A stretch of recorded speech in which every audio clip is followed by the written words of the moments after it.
çast dhe rrethan për te këngës të largohesh nga detyra që të ka ngarkuar shumica, vetëm sepse një pakic bërtet në kor nuk është as tipar udhëheqës, as përgjegjësish institucionale dhe as modesti intelektuale. Është vetëm braktisje e një përgjegjësie shumë të madhe. Ndërsa të largohesh pikërisht sot nga udhëheqja e vendit, duke lënë në rrugë misionin historik që fati e vuri mbi supet tona, do të ishte edhe shpërfillje e pafalshme e një porosie shumë të madhe kombëtare. Kështu që kushdo le të këndoj, kur të doj le të pushoj, po i erdhi prap oreksi të rifilloj, misioni ynë do vazhdoj deri kur të mbaroj me vendosjen e flamurit të Skënderbeut dhe të Ismail Qemalit në oborin e Evropës Bashkuar. Unë ju kam thënë midis nesh dhe herë tjera, mua nuk më intereson fare roli i kryeministrit si koqëndrim në pushtet. Më intereson vetëm për veprat që mbeten dhe për të mos e humbur në asnjë mënyrë orën vendimtare të Shqipërisë, për mbylljen e antarësimit në familjen e Evropës Bashkuar. Nëse nuk do të ishte urgjenca e përditshme e detyrave të panumërta të antarësimit, të cilat nuk presin as ditën, jo më javën, kaq e ngjeshur është agenda e negociatave dhe kalendari i detyrave që ne duhet plotësojmë, si dhe nëse dera e hapur për herë të parë e Bashkimit Evropian për Shqipërinë,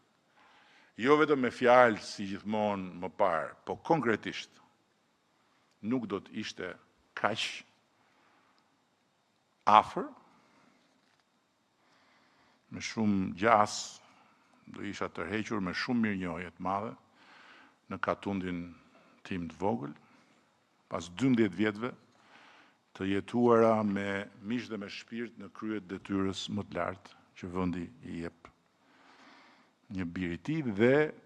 pas gjithë këtyre viteve në krye të Partisë Socialiste. Sepse Shqipëria, pas atyre 12 vjetëve të Partisë Socialiste në drejtim,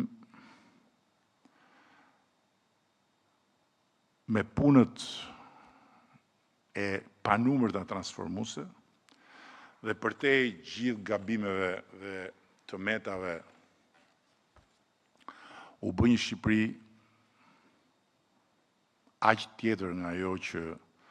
morëm në kuriz kur e gjetëm në buzën e Greminës së vitit 2013, sa që pa këtë orën e historisë në dyert e Evropës, mund të quhej me kokën lart misioni përmbushur. Po pikërisht pas gjitha asaj përpjekje dhe pune kolosale, dhe tamam kur dera e Evropës është hapur realisht, mandati i 4 ishte jo vetëm vazhdimi më i natyrshëm, po e vetmja zgjedhje logjike. Dhe deri në ditën e fundit të këtij mandati të 4, bashkë me ju do të bëjt pamundurën që jo vetëm unë apo ju, po e gjithë kjo partia jonë, të nxjerrë gjithçka nga vetja për Shqipërinë dhe për shqiptarët. Por nëse mandati i vitit 2025 shpjegon pse jemi këtu deri në vitin 2029, ai nuk mjafton për të shpjeguar pse kjo parti duhet ta synoj besimin edhe më tutje. Dhe këtu vjen përgjigja e pyetjes tjetër, pse duam të qëndrojmë ne gjithnjë në krye.